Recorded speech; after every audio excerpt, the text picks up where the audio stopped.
সিদ্দিক রাদিয়াল্লাহু তাআলা আনহু দুই চোখের পানি ছেড়ে দিয়ে বলে, ইয়া রাসূলুল্লাহ, ইয়া হাবিবাল্লাহ, যে আবু বকরকে আপনি এক মুহূর্তে এই দুনিয়াতে না দেখলে পাগল পড়া হয়ে যাইতেন, ওই আবু বকরের মহব্বত কেমন করে এই দুনিয়াতে আপনি ভুলে গেলেন। আমার আবু বকর সিদ্দিক রাদিয়াল্লাহু তাআলা আনহু আমার দয়াল নবী রহমতের নবীকে এত ভালোবাসতো, নবী আবু বকরকে ভালোবাসে। একটা ঘটনা আপনাদেরকে বোঝানোর জন্য বলতেছেন। আমার দয়াল নবী রহমতের নবী যেদিন বলেছিল, আবু বকর আমি মক্কা থেকে মদিনায় চলে যাব, আমার ভাইরা, আমার দয়াল নবী রহমতের নবী বলেছেন, আবু বকর আমি বেশি দিন এই মক্কাতে থাকবো না, হয়তো কিছুদিনের ভিতরে হইলেও আমি মদিনা মুনাওয়ারে চলে যাব। আবু বকর রে, তুমি আমার একমাত্র সবর সঙ্গে হইবা। আবু বকর সিদ্দিক রাদিয়াল্লাহু তাআলা আনহু আমার দয়াল নবী রহমতের নবীর কাছে এই কথা শোনা মাত্রই একদিন, দুই দিন, তিন দিন নয়, 6 মাস পর্যন্ত তিনি বিছানায় মাথা লাগায় নাই। সকলে বলেন আল্লাহু আকবার। আট্রসি দরবারে যা খাওয়ার ঘুমাও, এত সহজ না মহব্বত, এত মহব্বত সহজ না। একদিন, দুই দিন, তিন দিন না, 6 মাস পর্যন্ত কি করছে? বিছানায় মাথা লাগায় নাই। এটার নাম আবদ। বিশ্ব শান্তির মহাসাগর খাজা ইনায়েতপুরী কেবলা যান দরবার শরীফে হুকুম করলো কিছু জাকিরদেরকে যে, বাবা তোমরা আমার একটা পুষ্কুনি আছে, এই পুষ্কুনির কুচুড়ি গুনে তোমরা উপরে উঠাও। তার ভিতরে আমার মহান মসজিদ বিশ্বরী খাজা ফরিদপুরী কেবলা যান ছিলেন। আল্লাহু আকবার।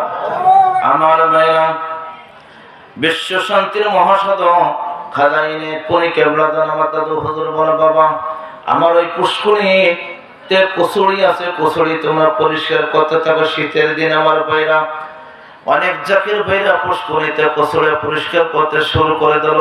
পর্যায়ক্রমে একে একে সমস্ত জাকির ভাইরা তারা ওই পুষ্করি থেকে চলে আসলো, কিন্তু একজন ব্যক্তি তিনি পুষ্করি থেকে আসতেছে না। তিনি হলো বিশ্বরী খাজা ফরিদপুরী কেবলা যান। আমার মহান মসজিদে কেবলা যান সন্ধ্যা হয়ে গেল, সারা রাত্র চলে যাইতেছে। আমার মহান মসজিদ কেবলা যান থরথর করে কাঁপতেছে, জ্ঞান হারিয়ে ফেলতেছে। তারপর তিনি ওই পুষ্করির কচুরি পরিষ্কার করেছিল। আমার ভাইরা, ফজর নামাজের পর বিশ্ব শান্তির মহাসাধক আমাদের দাদু হুজুর বলল, বাবা তোমাদের প্রত্যেকের জাকিরদেরকে আমি দেখতেছি, কিন্তু একজন ব্যক্তি আমার কাছে হাজির নয়। তিনি হলো ফরিদপুরের মাওলানা সাহেব। তিনি কোথায় আছে?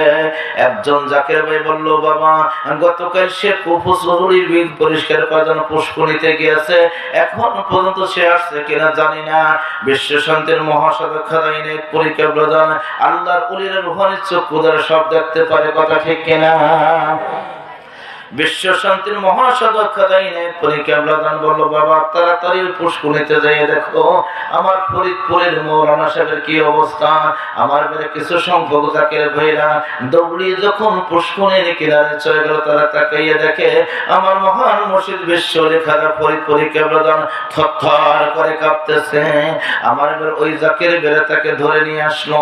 আমার বেলা বিশ্ব শান্তির মহাসাধক খাজা ইনায়েতপুরী কেবলা যান প্রশ্ন করলো, বাবা তুমি গতকাল কচুরি পরিষ্কার করার জন্য পুকুরে গেছে, কিন্তু আসো নাই কেন? সমস্ত জাকির আসলো, বাবা তুমি কেন আসো নাই? আমার মহান মুর্শিদ বলতেছে, বাবা আপনি আমাকে কচুরি পরিষ্কার করার অনুমতি দিয়েছেন, কিন্তু আমাকে আসার অনুমতি দেন নাই। সকলে বলেন আল্লাহু আকবার। ওরে মুর্শিদ নাম যার অন্তরে ভরা, ওরে তার ভরা কি যাই রে মারা। মুর্শিদ নাম যার অন্তরে ভরা, ওরে তার ভরা কি যাই রে মরা। আমি ভেবে দেখি জলপুটু বাড়ি, মুর্শিদ আমার সামনে খাড়া রে। আমি যখন পড়ি ঘোর বিপদে, বান্ধব আমার সামনে খাড়া রে। ও সে তো পার করে না আদনি গনি রে।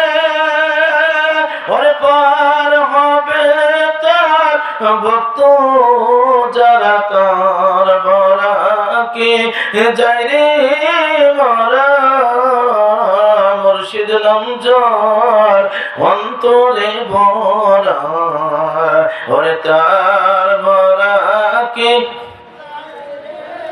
মরা আর তার মুর্শিদের নাম অন্তরে থাকতে হবে। বাবা আপনি আমাকে কচুরি পরিষ্কার করার অনুমতি দিয়েছেন কিন্তু আসার অনুমতি দেন নাই, কথা ঠিক কিনা? পীরের হুকুম মুরিদের জন্য ফরজ, আপনি হুকুম করছেন কচুরি পরিষ্কার করার জন্য, আসার অনুমতি দেন নাই। বিশ্ব শান্তির মহাসাধক খাজা এনায়েতপুরী কেবলা খান আমাদের দাদু হুজুর দুই চোখের পানি ছেড়ে বক্ষ বসাই ফেলিল। সমস্ত শরীরে শত শত যোগ লেগে লেগে রক্ত খেয়ে ফুটবলের মতন ফুলে দিয়েছে। পীর আমার শীতে কাঁপতেছে। আমার ভাইরা বিশ্ব শান্তির মহাসাধক খাজা এনায়েতপুরী কেবলা খান দুই চোখের পানি ছেড়ে দিয়ে বলো বাবা আমি আল্লাহকে সাক্ষী রেখে বলতেছি এই দুনিয়ার জমিনে তোমার সর্বশরীর যোগ যেভাবে লেগে রয়েছে, এই দুনিয়ার জমিনে লক্ষ লক্ষ পাপী তাপী আল্লাহর বান্দা এই দুনিয়ার জমিনে তোমার সোহবত অর্জন করার জন্য তোমার দরবারে লেগে থাকবে, কথা ঠিক কিনা? আটশি দরবার বদনাম করে না এমন কোন দরবার কমই আছে, কথা ঠিক কিনা? কারণ যত বদনাম আটশি ছন্দ পড়া ইসে, কিন্তু যারা কি করে আমার পীরের দরবার ওয়া যায় কিন্তু হেরা কি করে মুরিদের টাকা নিয়ে পকেট বোঝাই করে, মুরিদরা একক তো খাওয়ায় না। আর আমার পীরের দরবারে এখন আটশির দরবারের আওতাধীন হাজার হাজার মানুষ তারা খানা খাইতেছে, বাড়িতে খানা পাকায় না।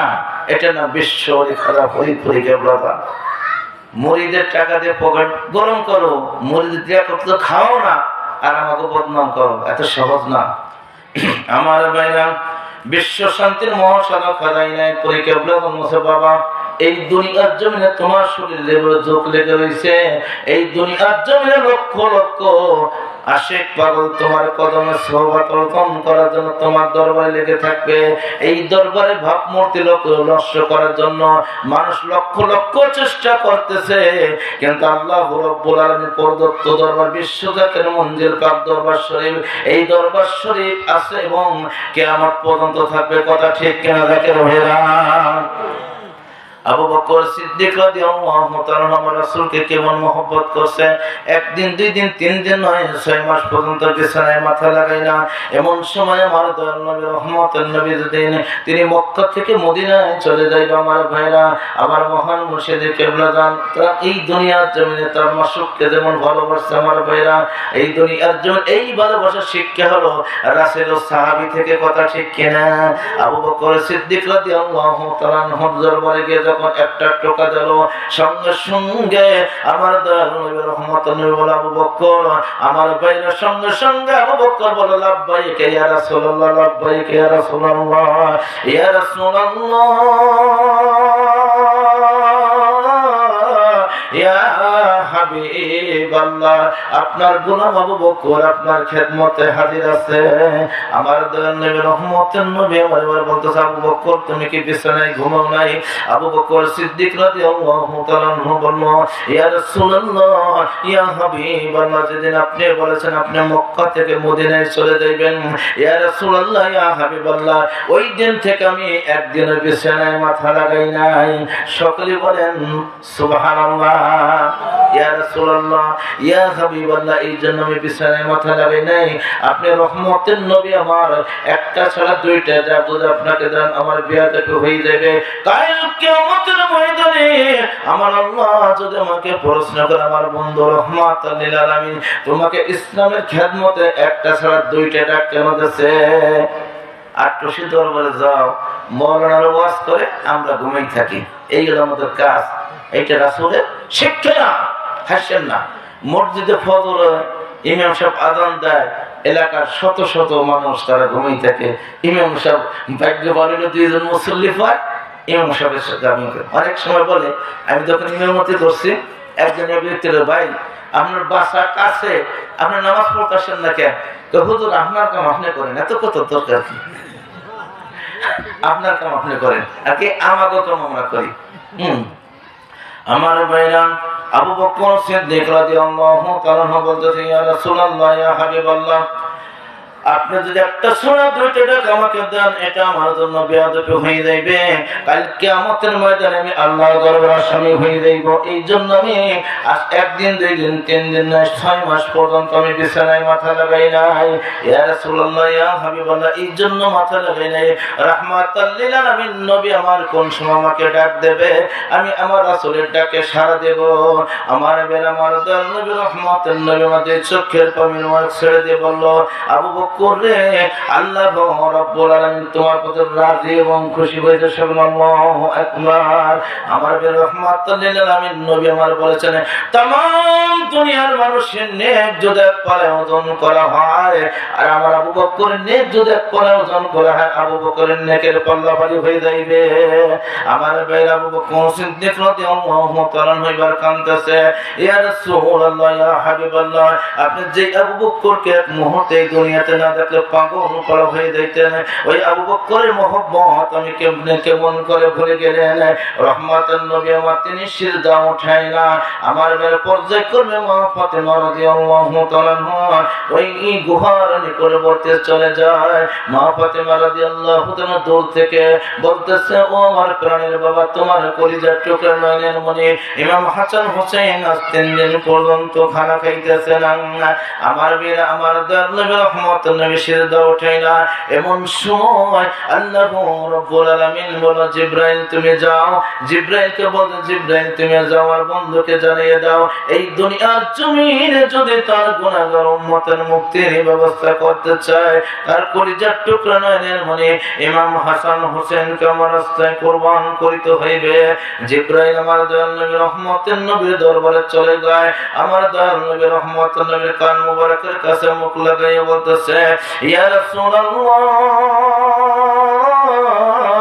ইয়া হাবিবাল্লাহ, আল্লাহু রাব্বুল আলামিন আমাকে এই জন্য পাঠিয়েছে, এই দুনিয়ার জমিনে আপনার গুনাহগার উম্মতের মুক্তির জন্য আপনার কলিজার টুকরা নয়নের মনি ইমাম হাসান হোসেন কাল্লার রাস্তায় কুরবানি করিতে হইবে। আমার দয়াল নবী রহমাতুল নবীর কান্না আরো বেড়ে গেল।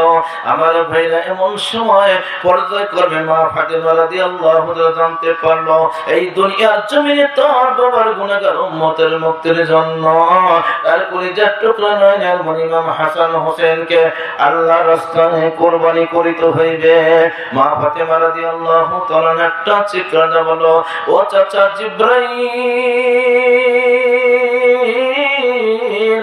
এই দুনিয়ার জমিনে যাওয়ার বাবার গুনাহগার উম্মতের মুক্তির ব্যবস্থা না হয়, আমি আমার কলিজার টুকরা নয়নের মনি ইমাম হাসান হোসেনকে দিয়ে কি করিব? এই দুনিয়ার জমিনে আমি আমার হাসান হোসেনকে চাই না।